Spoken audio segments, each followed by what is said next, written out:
Hi friends, this is part 2 of things I got during Prime Day.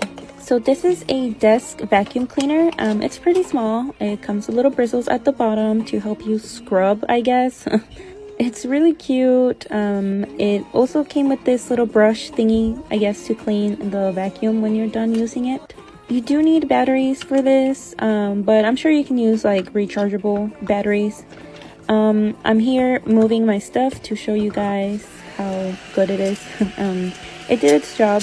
It picked up all the glitter pieces and most of my polymer clay stuff, so that was good.